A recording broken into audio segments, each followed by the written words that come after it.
और चलिए अब शुरू करते हैं फटाफट खबरों का सिलसिला। चांद पर भेजे जाने वाले इसरो के महत्वाकांक्षी चंद्रयान 2 को लॉन्चिंग से ठीक पहले रोक दिया गया। इसरो कुछ दिन बाद लॉन्चिंग की नई तारीख का ऐलान करेगा।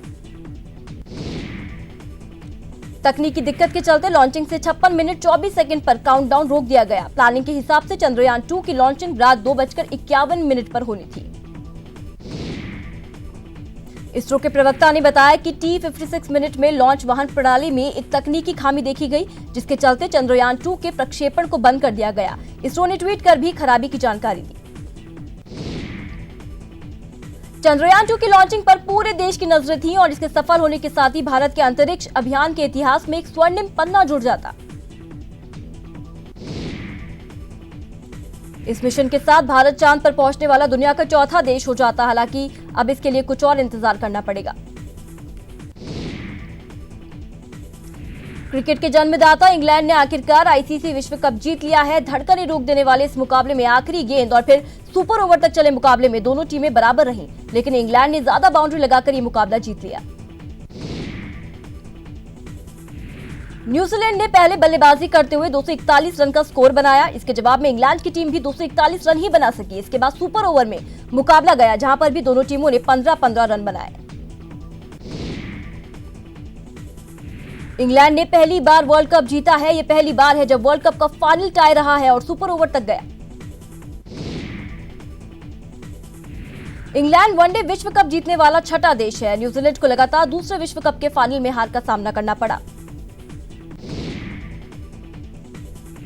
अयोध्या में विवादित ढांचा गिराने की साजिश के मामले में आज सुप्रीम कोर्ट में सुनवाई होगी। 19 अप्रैल 2017 को 2 साल में ट्रायल पूरा करने के आदेश थे।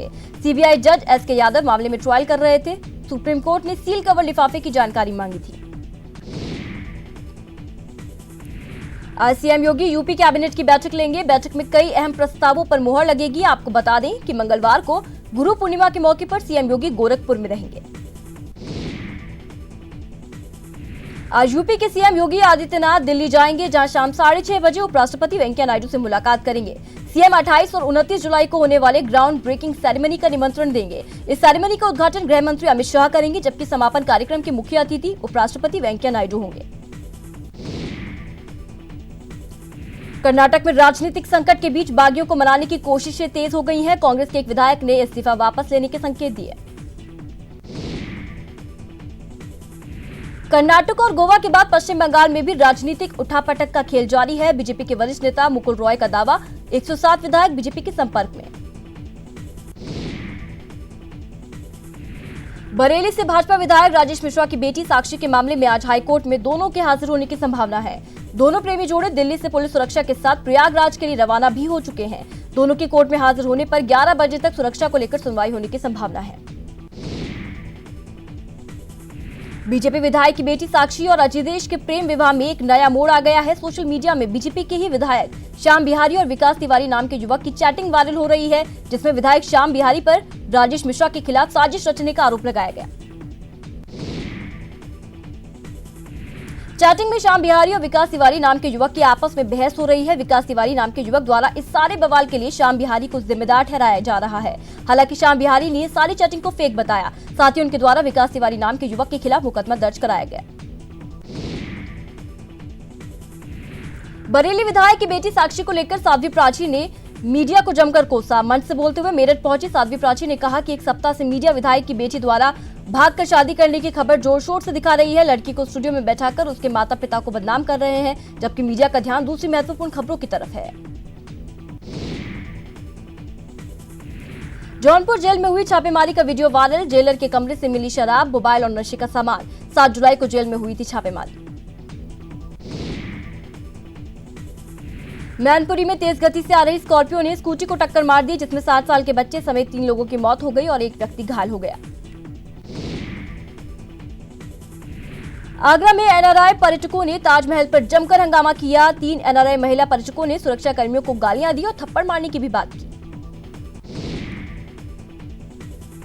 ऑस्ट्रेलिया की ये 3 एनआरआई महिला ताजमहल देखने आई थी। तीनों विदेशी मूल्य की टिकट के बजाय भारतीय टिकट लेकर अंदर घुस गए। जब सुरक्षा कर्मियों ने पूछताछ की और दूसरा टिकट लेने की बात की तो उन्होंने हंगामा शुरू कर दिया। हंगामा करते, गाली देते और थप्पड़ मारने की बात करते तीनों महिलाओं का वीडियो वायरल हो रहा है।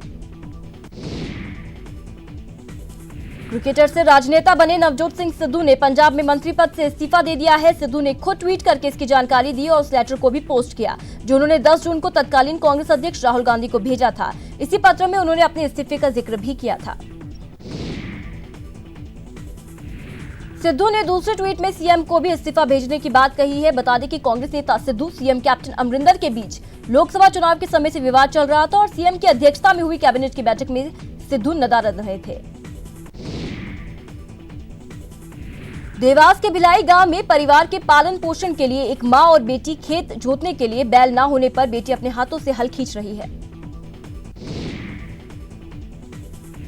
कारीबाई नाम की महिला अपनी 4 एकड़ की खेत पर मक्का और मूंगफली उगाती है। कारीबाई के पति की 3 साल पहले हादसे में पति और बेटी की मौत हो गई। यूपी के शाहजहांपुर में हाईटेंशन तार की चपेट में आए 3 लोग, एक युवक की मौत।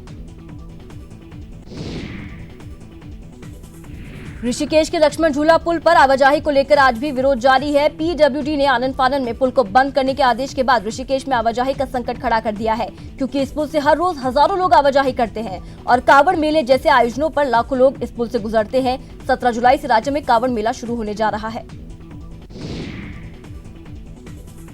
देश के ज्यादातर हिस्सों में मानसून की भारी बारिश आफत बनकर आई है। देश के कई हिस्से इस वक्त बाढ़ की चपेट में हैं। नदियों का जलस्तर बढ़ने के कारण असम के 25 जिले जलमग्न हो गए। असम में बाढ़ से अब तक 7 लोगों की मौत हो गई, वहीं करीब 15 लाख लोग प्रभावित हुए। इधर असम में स्थिति प्रसिद्ध काजीरंगा राष्ट्रीय उद्यान में 70% से ज्यादा इलाके में पानी भर गया है, जिसके चलते मौजूद जानवरों को भी काफी परेशानियों का सामना करना पड़ रहा है। नेपाल से छोड़े गए पानी से दरभंगा के कमला बलान नदी में हुआ उफान। कई जगह बांध टूटने से गांवों में बाढ़ का पानी घुस आया। नेपाल से निकलने वाली नदियां पहड़ी, तिलावे, बंगरी और गाद भी उफान पर है। नदियों का जलस्तर बढ़ने से रक्सौल के रामगढ़वा प्रखंड में बाढ़ का पानी घुस आया। आगरा में यमुना में 4 किशोर डूबे, 2 को बचाया गया, 2 की तलाश जारी।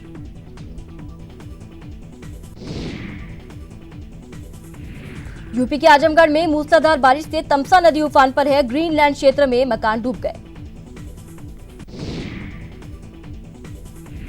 बिहार के मुख्यमंत्री नीतीश कुमार ने बाढ़ प्रभावित इलाकों का हवाई सर्वेक्षण किया। सीएम ने ज्यादा से ज्यादा कम्युनिटी किचन लगाने का निर्देश दिया।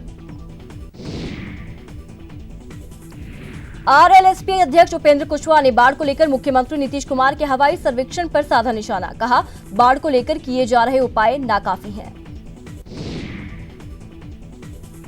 बिहार के सीतामढ़ी में नहीं सुधर रहे बाढ़ के हालात। सीतामढ़ी के डीएम ने बाढ़ पीड़ितों का लिया हालचाल। बिहार के सीतामढ़ी में बाढ़ से भयावह हालात हो गए हैं। खेत से लेकर सड़कों पर पानी फैला है। टेंट में जानमाल की सुरक्षा में जुटे बाढ़ पीड़ित। बिहार के समस्तीपुर के 7 प्रखंडों में बाढ़ का कहर है। लगातार हो रही बारिश और नेपाल से पानी छोड़े जाने के कारण समस्तीपुर से गुजरने वाली सभी नदियां उफान पर हैं। बिहार के पूर्णिया के 22 अनुमंडल में बाढ़ का कहर है। डंगराहा चौक से पुरानागंज जाने वाली सड़क पर 2 फीट ऊपर तक पानी चढ़ा गया है। बिहार के दरभंगा के 2 प्रखंडों में बाढ़ का पानी फैला। राहत और बचाव कार्य में जिला प्रशासन जुटा है और ड्राई पैकेट्स बांटने की तैयारी शुरू हो गई है।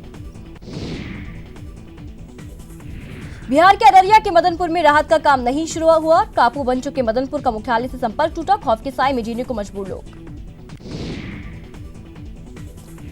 बिहार के अररिया में बाढ़ का तांडव जारी। अब तक 4 लोगों की बाढ़ में मौत की आधिकारिक पुष्टि। अररिया के मदनपुर, पुलासी और सिकटी में हालात सबसे ज्यादा खराब।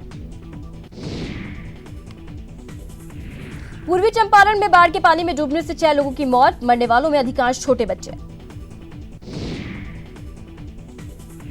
कोसी के जलस्तर में तेजी से हो रही बढ़ोतरी से आम लोगों की बड़ी परेशानी। सहरसा जिले के नवहट्टा प्रखंड के कोसी तटबंध के 1.5 दर्जन गांवों में घुसा पानी।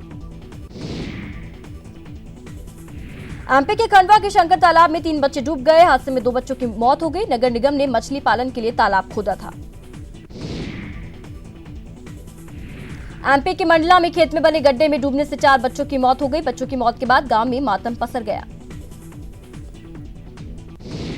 चूरू में मंत्री अर्जुन राम मेघवाल ने सदस्यता अभियान को लेकर कार्यकर्ताओं की बैठक ली और कहा कि गहलोत सरकार के नाजायज राजनीतिक फायदे के लिए वार्डों और पंचायतों के पुनर्सीमांकन का आदेश दिया। चूरू के सुजानगढ़ में बीजेपी ने वार्डों के पुनर्सीमांकन में धांधली का आरोप लगाया और सुजानगढ़ बंद बुलाया। भरतपुर में भाजपा के सदस्यता अभियान को गति देने को लेकर बीजेपी की बैठक हुई, जिसमें कार्यकर्ताओं को प्रत्येक बूथ पर जाकर 200 सदस्य बनाने की जिम्मेदारी दी गई। बीजेपी के सदस्यता अभियान को गति देने के लिए पूर्व प्रदेशाध्यक्ष अशोक परनामी टोंक पहुंचे। अभियान के तहत राजस्थान में 20 लाख नए सदस्य बनाने का लक्ष्य रखा गया। जोधपुर में पूर्व शिक्षा मंत्री वासुदेव देवनानी बीजेपी सदस्यता अभियान के तहत जोधपुर पहुंचे। इस दौरान देवनानी ने कहा कि कांग्रेस में इस्तीफे देने की होड़ है तो वहीं बीजेपी में सदस्यता ग्रहण करने की होड़। बीकानेर नगर निगम में वार्ड परिसीमन को लेकर राजनीतिक पार्टियों ने विरोध दर्ज कराया। बीजेपी नेता सुरेंद्र सिंह शेखावत ने इसे अवैध और विधि विरुद्ध बताया। पुष्कर के होकरा में रेलवे फाटक के पास 16 वर्षीय किशोर का शव मिलने से सनसनी फैल गई। पुलिस मृतक की शिनाख्त करने का प्रयास कर रही है। चित्तौड़गढ़ में रेलवे ट्रैक पर एक महिला का शव मिलने से सनसनी फैल गई। पुलिस ने शव अपने कब्जे में ले लिया। धौलपुर में कुएं में 45 वर्षीय महिला का शव मिलने से इलाके में सनसनी फैल गई। पुलिस ने ग्रामीणों की मदद से शव को बाहर निकलवाया। नागौर के मकराना के वसुंधरा नगर में रेलवे ट्रैक के पास युवक का शव मिला। पुलिस की प्रारंभिक जांच में हत्या की बात सामने आई। धौलपुर के जंगलों में मृत मिली युवती की शिनाख्त हो गई है। जानकारी के मुताबिक यूपी के आगरा में युवती के अपहरण का मामला दर्ज था। पुलिस ने मामला दर्ज कर जांच शुरू की। टोंक में सरकारी स्कूल से अगवा हुए बच्चे का अभी तक कोई सुराग नहीं मिला है। लोकेश का अपहरण 10 जुलाई को हुआ था। प्रतापगढ़ में पुलिस ने 9 ग्राम ब्राउन शुगर के साथ एक युवक को गिरफ्तार किया। अंतर्राष्ट्रीय काला बाजार में बरामद ब्राउन शुगर की कीमत 5 लाख रुपए बताई जा रही है। तो वहीं आपको बता दें कि कोटा में पुलिस ने एक हुक्का बार से कई युवाओं को नशे की हालत में पकड़ा। बार में अवैध तरीके से नशीले फ्लेवर का काम चल रहा था। कोटा में पुलिस ने अवैध खनन के पत्थरों से भरे 2 ट्रैक्टर ट्रॉली जब्त किए, जबकि पत्थरों की लोडिंग करने वाले मजदूर मौके से फरार हो गए। चूरू में एक महिला ने प्रॉपर्टी व्यवसायी पर दुष्कर्म का आरोप लगाया। महिला के मुताबिक शादी का झांसा देकर 10 साल तक यौन शोषण किया गया। कोटा के दुर्गा बस्ती में बदमाशों ने युवक पर तलवारों से हमला किया। जानकारी के मुताबिक शराब के लिए पैसे मांगने पर कहासुनी हुई, जो खूनी रार में तब्दील हो गई। जैसलमेर के पोखरण में शराब ठेके पर एक युवक पर जानलेवा हमला किया गया। आरोपियों की गिरफ्तारी की मांग को लेकर लोगों ने थाने का घेराव किया। चूरू के रतननगर थाने में युवक का अपहरण कर मारपीट करने का मामला सामने आया। युवक को उसके ही ससुर और साले ने अगवा किया और मारपीट की। झालावाड़ जिले के गुलखेड़ी गांव में अपराधी सोनू उर्फ सत्येंद्र सिंह को गिरफ्तार किया गया। सोनू पर एक युवक को गोली मारने का आरोप है। सादुलपुर के गोठा छोटी गांव में कुछ दबंग किसानों ने दूसरे किसानों के खेतों का रास्ता बंद कर दिया, जिससे पीड़ित किसान फसल की बुआई नहीं कर सके। चित्तौड़गढ़ में यात्रियों से भरी एक बस ट्रेलर से टकरा गई, जिसमें 15 यात्री लोग घायल हो गए। नागौर में मेगा हाईवे पर 2 बसों के आमने सामने की भिड़ंत हो गई, जिसमें बस सवार एक युवक और महिला घायल हो गए। अलवर में ट्रैक्टर और बाइक की भिड़ंत हो गई, जिसमें 2 युवक गंभीर रूप से घायल हो गए। धौलपुर में एक रोडवेज बस ने बाइक सवार को टक्कर मार दी, जिसमें एक युवक की मौत हो गई और एक घायल हो गया। चूरू के सालासर सड़क मार्ग पर एक भीषण सड़क हादसा हो गया, जिसमें एक व्यक्ति की दर्दनाक मौत हो गई।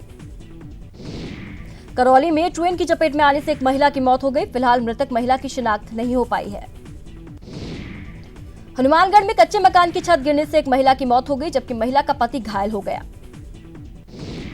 प्रतापगढ़ में एक गर्भवती महिला ने डिलीवरी रूम के बाहर फर्श पर ही बच्चे को जन्म दिया। स्वास्थ्य केंद्र में स्टाफ की गैर मौजूदगी की वजह से डिलीवरी फर्श पर हुई। उदयपुर जिले के खेरवाड़ा उपखंड के थाना में सांप के मिलने से हड़कंप मच गया। सपेरे को बुलाकर सांप को जंगल में छोड़ा गया। प्रतापगढ़ के जिला शिक्षा अधिकारी माध्यमिक मुख्यालय में एक कोबरा सांप घुस गया। स्नेक कैचर की मदद से सांप को जंगल में छोड़ा गया। कोटा के एमबीएस अस्पताल में पिछले कई दिनों से संविदा कर्मियों का आंदोलन चल रहा है, जो रविवार को खत्म हो गया। जयपुर श्री छात्र पुरुषार्थ फाउंडेशन की तरफ से प्रेस कॉन्फ्रेंस का आयोजन किया गया, जिसमें आर्थिक आधार पर आरक्षण की मांग की गई। जोधपुर में बार काउंसिल के सचिव पर कार्य रोक के आदेश को सर्वसम्मति से शून्य घोषित कर दिया गया, जिसके बाद सचिव अब अपना काम कर सकेंगे। भीलवाड़ा में टेक्सटाइल्स ट्रेड फेडरेशन की वार्षिक सभा का आयोजन हुआ, जिसमें बजट के साथ जीएसटी दरों के अलावा सरकार की उद्योग नीति को लेकर चर्चा हुई। झुंझुनू के शहीद स्मारक में मदरसा पैरा टीचर्स की बैठक का आयोजन किया गया। बैठक की अध्यक्षता जिलाध्यक्ष मुश्ताक अली ने की। झुंझुनू के पिलानी में बिरला एजुकेशन ट्रस्ट का प्रतिभा सम्मान समारोह आयोजन हुआ, जिसमें सीबीएसई 10वीं और 12वीं के करीब 70 छात्रों को सम्मानित किया गया। जयपुर में राजस्थान मिली काउंसिल की ओर से एजुकेशनल सेमिनार का आयोजन हुआ, जिसमें मेधावी छात्रों के लिए कोचिंग और स्टूडेंट्स के ओवरऑल डेवलपमेंट को लेकर चर्चा की गई। जयपुर के बजाज नगर में सरकारी स्कूल के शिक्षकों को जिला शिक्षा अधिकारी ने नोटिस जारी किया और स्कूल में बच्चों का ठहराव सुनिश्चित करने के निर्देश दिए। उदयपुर के गोगुंदा उपखंड मुख्यालय पर विधिक सेवा मेघा शिविर का आयोजन हुआ, जिसमें लोगों ने योजनाओं और सेवाओं का लाभ उठाया। अलवर में कांग्रेस पार्टी के नए कार्यालय का शिलान्यास हुआ और भूमि पूजन भी किया गया।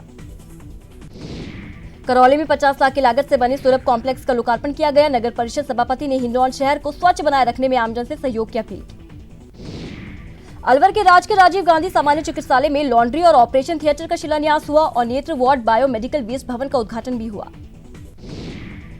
श्रीगंगानगर में भारत विकास परिषद के 56वें स्थापना दिवस के मौके पर रक्तदान शिविर का आयोजन हुआ, जिसमें 67 यूनिट रक्त का एकत्रित किया गया।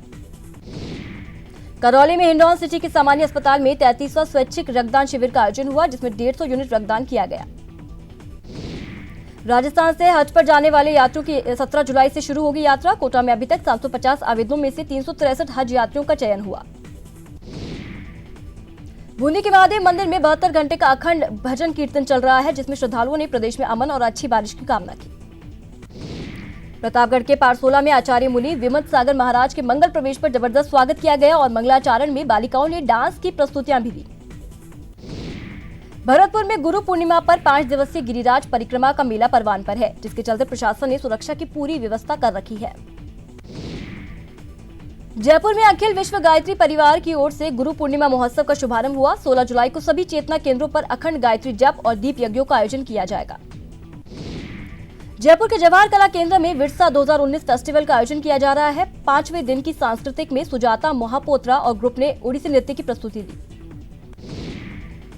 पाकिस्तान में आम आदमी से लेकर बिजनेसमैन तक सड़क पर उतर आए और पाकिस्तान सरकार के खिलाफ प्रदर्शन किया। ये प्रदर्शनकारी अंतर्राष्ट्रीय मुद्रा कोष यानी IMF से कर्ज लेने की शर्तों से नाराज थे। इसका असर ये हुआ कि पाकिस्तान के तमाम बड़े शहर बंद रहे। बंद पर कारोबारी संगठनों का कहना है कि उन्हें इससे आपत्ति नहीं है कि सरकार कर दायरे को बढ़ाना चाहती है, लेकिन यहाँ बल प्रयोग किया जा रहा है जो मंजूर नहीं है। देश में उद्योग धंधों की हालत पहले से ही खस्ता है और IMF की शर्तें कारोबार और जन विरोधी हैं। नेपाल में लगातार बारिश और कई नदियों में आई बाढ़ के कारण मरने वालों की संख्या 40 को पार कर गई है, जबकि 20 से ज्यादा लोग लापता हैं। मानसून की बारिश से कई इलाकों में बाढ़, भूस्खलन की खतरा बना हुआ है। सभी मुख्य राजमार्गों पर यातायात प्रभावित हुआ। बारिश से प्रभावित इलाकों में राहत सामग्री और मदद के लिए लोग भेजे गए हैं। अभी करीब 6000 लोग बाढ़ से बुरी तरह प्रभावित हैं। यूएस फेडरल ट्रेड कमीशन यानी FTC फेसबुक से $5 बिलियन यानी 35,000 करोड़ रुपए वसूलने वाला है। ये जुर्माना किसी टेक कंपनी पर अब तक का लगने वाला सबसे बड़ा जुर्माना है। इससे पहले साल 2012 में गूगल पर भी $22 मिलियन यानी 154 करोड़ रुपए का जुर्माना लग चुका है। फेसबुक इस जुर्माने के लिए पहले से ही तैयार था और इसका कंपनी पर ज्यादा असर नहीं पड़ेगा। मामला निजता के उल्लंघन और यूजर्स के डेटा का गलत इस्तेमाल का है।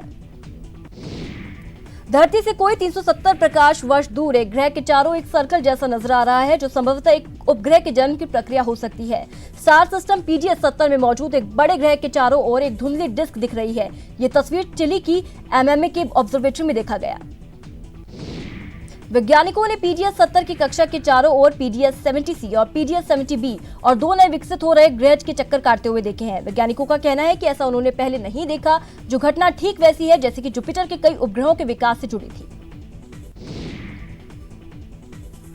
भारतीय क्रिकेट कंट्रोल बोर्ड यानी BCCI ने सीनियर टीम के सेलेक्टर्स की क्लास लगाई। बोर्ड ने टीम इंडिया के वर्ल्ड कप हारने के बाद कई सवाल पूछे, जिसमें कहा गया कि आखिर जब ओपनर चोटिल हुआ तो मिडिल ऑर्डर बल्लेबाज को भेजने की क्या जरूरत थी।